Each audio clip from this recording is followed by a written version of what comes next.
সীমান্ত উস্কানি আমরা প্রায় সময় দেখছি, এবং সীমান্তে বিএসএফ এর গুলিতে বাংলাদেশিদের হত্যার ঘটনা এটা এখন মানে নিয়মিত ঘটনায় পরিণত হয়েছে। কিন্তু সে দেশের মানুষ আমাদের সীমান্তে ঢুকে আমাদের মানে স্থানীয়দের উপরে যেভাবে হামলা করলো, এটা কি একটু অস্বাভাবিক, নাকি এরকম ঘটনা আগে পরে ঘটেছে বিভিন্ন সময়? প্রথমত আপনাকে ধন্যবাদ জানাচ্ছি আমাকে আমন্ত্রণ জানানোর জন্য, এই বিশেষ গুরুত্বপূর্ণ একটি বিষয়ে আলোচনার জন্য। আমি ভারত শব্দটা সাধারণত বলি না। ভারত শব্দটা হলো অখন ভারতের সমার্থক। ইন্ডিয়া এমন একটি দুষ্ট প্রকৃতির সন্ত্রাসী রাষ্ট্র যাদের সাথে প্রতিবেশী কোনো দেশের সম্পর্ক নাই, ভালো সম্পর্ক নাই। তারা কোনো রাষ্ট্রকে রাষ্ট্রই মানে না তাদের আশেপাশে। বাংলাদেশকেও তারা সেই রাষ্ট্র হিসাবে উপরে হয়তো তারা দেখিয়েছে, আপনার স্বীকৃতি দিয়েছে, পতাকাকে স্বীকৃতি দিয়েছে, কিন্তু আমাদের ভূখণ্ডকে তারা স্বীকৃতি দেয়নি। সেটা কারণ আমরা দেখতে পাচ্ছি 1971 সালে তারা স্বীকৃতি দেয়নি, তারা মনে প্রাণে স্বীকৃতি দেয়নি, মনে প্রাণে কখনো দেয়নি। যদি দিত, এক বন্ধু আরেক বন্ধুর অনিষ্ট কি করে কখনো? তারা তো প্রতিনিয়ত সেই 71 সালে আমাদের মহান স্বাধীনতা যুদ্ধের পর পর তারা এই দেশকে প্লান্ডারিং করে যত অর্থ সম্পদ ধন দৌলত সব প্লান্ডারিং করে অস্ত্র গোলাবারুদ সব নিয়ে গেছে। এটা কি বন্ধুত্বের পরিচয়?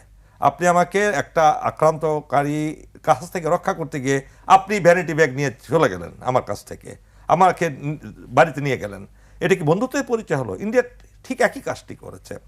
শেখ মুজিবুর রহমানের সে 3.5 বছরের রাজত্বের সময় তারা ছলে বলে কলে কৌশলে 7 দফা যে চুক্তিটা হয়েছিল, পরবর্তীতে 25 বছর মেয়াদি করেছিল, সেটা তো সার্বভৌমত্ব ছিল না আমাদের। সেই চুক্তির পরে তারা আমাদের সার্বভৌমত্ব থাকে না। একইভাবে আপনি যদি গত 16 বছরের কথা ধরেন, ফেসিস্ট হাসিনার সময়ে আমরা স্বাধীন ছিলাম না। আমরা ইন্ডিয়ার একটা অঙ্গরাজ্যর চেয়ে একটা তাদের স্টেট থেকে আমাদের মর্যাদা কম ছিল। তারা শুধু নিয়েছে। এখানে প্রাক্তন স্বরাষ্ট্র উপদেষ্টা আছেন, তারা আরো ভালো বলতে পারবেন। তাদেরকে আপনারা লোকচক্ষে দেখতে পারবেন না, ভিতরে তারাই কাজ করে। দেশের যত চুক্তি যত কিছু আছে সব তাদের দ্বারা হয়। আপনি যতগুলো চুক্তি করেছেন ওনার সময় হয়েছে, একটা চুক্তিও কি বাংলাদেশের সময় বাংলাদেশের পক্ষে এসেছে, বাংলাদেশের স্বার্থের পক্ষে এসেছে, বাংলাদেশের জনগণের পক্ষে এসেছে? He cannot show a single example of that. Everywhere, every moment, every time they are ruining us, they are trying to suck our blood. And that is why Hasina was put for last 16 years and she has sucked our blood, flesh and everything.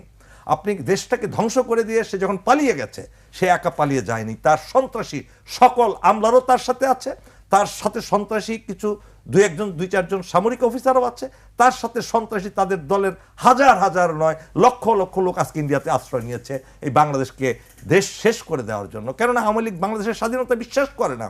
তারা ইন্ডিয়াতে গিয়েছেই শুধু না, আপনি যদি যান, উনি যদি যান, আমি যদি যান, বিনা পাসপোর্টে বিনা ইয়েতে আমাদেরকে জেলে ঢুকাবে। আজকে যে অসংখ্য মানুষ বিনা অথরিটিতে সে দেশে জামাই আদরে ভিআইপি হালে আছে, এটা কি ইন্ডিয়ার বন্ধুত্বের পরিচয়? এখন দেখুন, তারা যখন 5ই আগস্টে ব্যর্থ হলো আমাদের দেশকে তাদের নিজেদের দখলে রাখার জন্য, তখনই তাদের মাথা খারাপ হয়ে গেছে। একটার পর একটা তাদের এদেশীয় দোসরদের মাধ্যমে ঘটনা ঘটাচ্ছে। ওয়ালটন এসিতে ইনস্টলেশন একদম ফ্রি। যখন সেগুলো ব্যর্থ হচ্ছে, সেখানে বর্ডারে এখন তারা কি করছে? কাঁটাতার।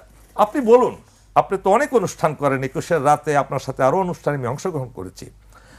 আপনাকে আমি যদি চতুর্দিক দিয়ে ঘেরাও করে ফেলি, আপনি কি কোনো স্বাধীন ব্যক্তি রইলেন? একটা এমন নিকৃষ্ট মানের দেশ বাংলাদেশের নামক দেশকে চতুর্দিক দিয়ে কাঁটাতারের বেলা, আমরা কি চোর, আমরা ডাকাত, আমরা সন্ত্রাসী, আমাদেরকে বেষ্টিত করেছে। এবং 150 গজের মধ্যে কোনো স্থাপনা থাকার আন্তর্জাতিক নিয়ম নাই। এটা জিজ্ঞেস করে দেখুন তারা জানে কিনা। তারা তাই করছে। তার মানে কি? তারা আমাদেরকে দেখাচ্ছে তারা খুব শক্তিশালী, খুবই ইচ্ছা করলে যা ইচ্ছা তা করতে পারে। কিন্তু things are not like that. Remember, নেপালে কালাপানি দখলের পরে কি অবস্থা হয়েছিল, এবং এখন পর্যন্ত নেপালের সাথে তাদের ভালো সম্পর্ক নেই। তাদেরকে খুব লজ্জাস্করভাবে মালদ্বীপ থেকে ফেরত আসতে হয়েছে। আমি এসব বিষয়ে আসবো। আমি একটু জানতে চাচ্ছিলাম যে এই ধরনের মানে এটা কি একেবারে আনইউজুয়াল, নাকি এই ধরনের? দেখেন, এটা আনইউজুয়াল। যে গতকালকে ঘটনা ঘটেছে এরকম আগে হয়নি। এটা উস্কানি দিচ্ছে আমাদেরকে, কোচা দিচ্ছে তাদেরকে। আমাদের স্বরাষ্ট্র আমাদের যে উপদেষ্টা আছেন তিনি স্পষ্টভাবে বলে দিয়েছেন, রক্তের বিনিময় হলো আমরা আমাদের বর্ডার রক্ষা করব।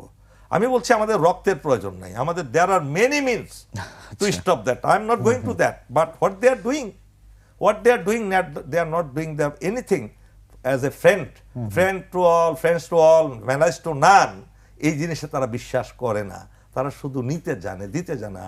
বাংলাদেশকে একটা সুযোগ পেয়েছে কি, তাদের অসংখ্য লেসপেন্সার এই দেশে আছে যারা এই দেশকে ভালোবাসে না, এই দেশকে বর্ডারহীন দেখতে চায়, বর্ডারবিহীন দেশ দেখতে চায়। তারা এই দেশে আছে, তারা লুকিয়ে আছে অথবা প্রকাশ্যে আছে, আপনাদের সংবাদ মাধ্যমে আছে, বিভিন্ন চ্যানেলে আছে, সর্বত্র আছে।